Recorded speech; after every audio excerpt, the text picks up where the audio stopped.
দর্শক, জেলার প্রশাসক সম্মেলন থেকে সহকর্মী আরাফাত সিদ্দিকী আমাদের সঙ্গে যুক্ত হবেন।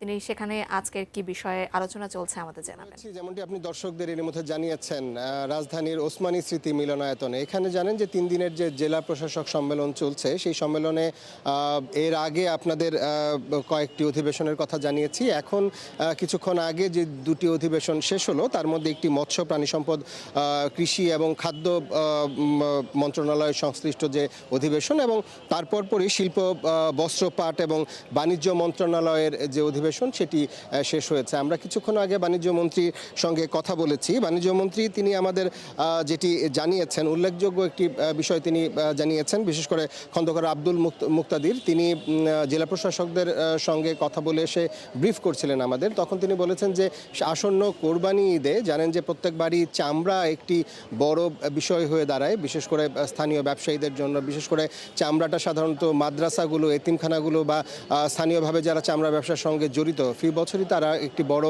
লোকসান গুনে আসছেন। এ ব্যাপারে তারা একটি বড় উদ্যোগ এবার নিয়েছেন। এবার তারা সরকারিভাবে সারা দেশে লবণ বিতরণ করবেন চামড়া সংরক্ষণের জন্য, এবং যারা এই চামড়াগুলো কিনে নেন সেই তাদের জেলা এবং উপজেলা প্রশাসনের মাধ্যমে তাদের প্রশিক্ষণ দেওয়া হবে, এবং কিভাবে চামড়া সংরক্ষণ করতে হবে সেই প্রশিক্ষণটা দেওয়া হবে। এবং সবচেয়ে বড় যেটি তিনি বলেছেন যে 7 দিন কোরবানি পরবর্তী 7 দিন ঢাকায় কোনো চামড়া আনা যাবে না, কেননা ঢাকায় চামড়া যখন একসাথে হয় তখনই আসলে চামড়ার দামটি কমে যায়। সেই কারণে তারা বলছেন যে চামড়াগুলো 7 দিন স্থানীয়ভাবে সংরক্ষণের পর সেগুলো একটি পর্যায়ে ঢাকায় ধীরে ধীরে ঢাকায় নিয়ে আসা হবে, এবং তারা ধারণা করছেন যে এই প্রক্রিয়ার মাধ্যমে হয়তো যারা চামড়া ব্যবসায়ী বা চামড়ার সঙ্গে শিল্পের সঙ্গে জড়িত তারা সবাই হয়তো লাভের মুখ দেখতে পারেন এবার, এবং এটি তারা খুব গুরুত্ব দিয়ে জেলা প্রশাসকদের বলেছেন।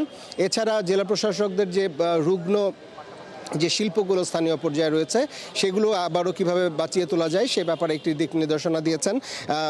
একই সঙ্গে জানেন যে কিছুদিন আগে এই 1 মে প্রধানমন্ত্রী তারেক রহমান তিনি শিল্প কারখানাগুলো, বিশেষ করে বস্ত্র ও পাট কারখানাগুলো চালুর ব্যাপারে বলেছিলেন।